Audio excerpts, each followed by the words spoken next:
Welcome to Brand Buzz, where we look at the latest trends impacting the economy and corporate America, whether seasonal or online. Now, a popular TikTok trend is encouraging working women to find their voice when emailing colleagues and make it sound more like a man.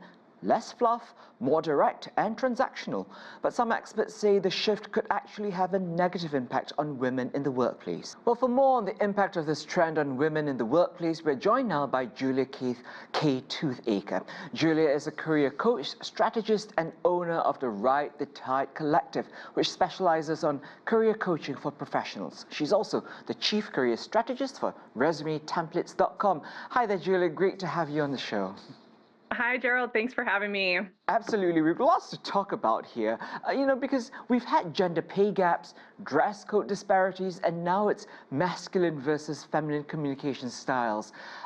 Is this trend in the American workforce something that's a fad or one that you think will fundamentally change corporate culture? I honestly think this is a good trend. I think it's going to help especially women who maybe do need to be a little bit more direct in the workplace. However, it really depends on the culture. I'm a direct communicator, and I've been in cultures where I was told to actually soften my language. So it really depends, and people have to read the culture of where they're at. So do you think this is more of an American phenomenon that we're talking about, or, does this also really translate internationally? I think it can translate internationally, but my guess is this probably is one of those unique things to American culture that we really just want to get to the point and move on to something else.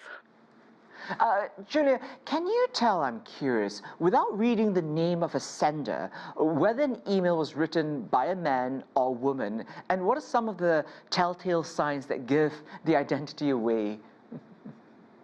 Yeah, absolutely. I think men, especially men in higher levels, are very direct, sometimes just sentences with a couple of words just to get directly to the point. Whereas women, I often see, will add a lot of additional language because they don't want to upset anybody and they don't want anybody to not like them, as the previous package said.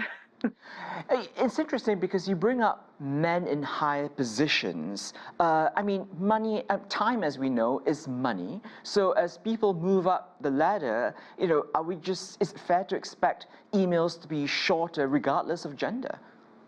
Yes, and I think we all have to think about that when we are communicating at different levels. I think sometimes when we're early in our career, we're taught to approach communication a certain way. But if you're working with a leader, you have to be really direct. They don't have a lot of time to weed through everything you're saying. So say what you want to say and get on with it. I like this direct style that you mentioned. However, I'm still quite uncomfortable with just cutting off all these courtesy phrases. Are they necessarily perceived as a bad thing in the corporate world? Yeah, as a journalist, when I'm communicating, reaching out to new people, I do have to maintain, some level of cordiality. We can keep things succinct, but still be really quite polite. Yeah, so I think this is really about the relationship that you have with that person. So there are certain industries where you do need to have that because you are constantly communicating with new people who don't know you. So you do want to add some of those phrases. You do want to be a little quote unquote nicer in your emails. But if it's somebody on a team that I have been working with for a long time, we don't really need all of that extra in the email. We just need to get to the point because we have a job to do. Fair enough. I need to bring this back again to, the gender disparity, because the global stats definitely show that men still far outstrip women in leadership positions, and that many women in the corporate world need to work harder to prove themselves. What is still holding women back from parity in the workplace in the year 2025? Oh my gosh, I think that there's a lot holding women back, unfortunately. And I think some of that comes to women are held to a different standard than men.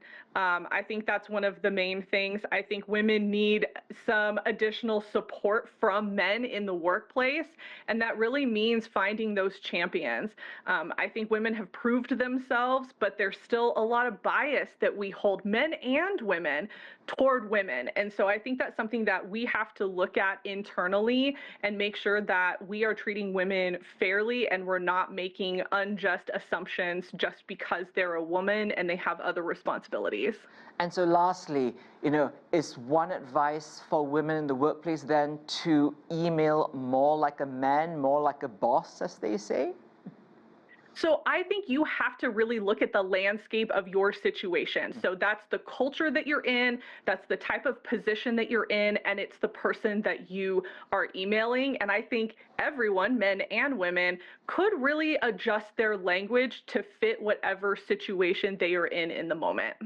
Julia K. Toothacre is a career coach, owner of the Ride the Tide Collective, and also chief career strategist for resumetemplates.com. Thank you so much for your time. Really interesting to speak with you. You're welcome. Thank you. And that's it for this edition of Brand Buzz. But don't forget to check out other special content on our website, CGTN.com.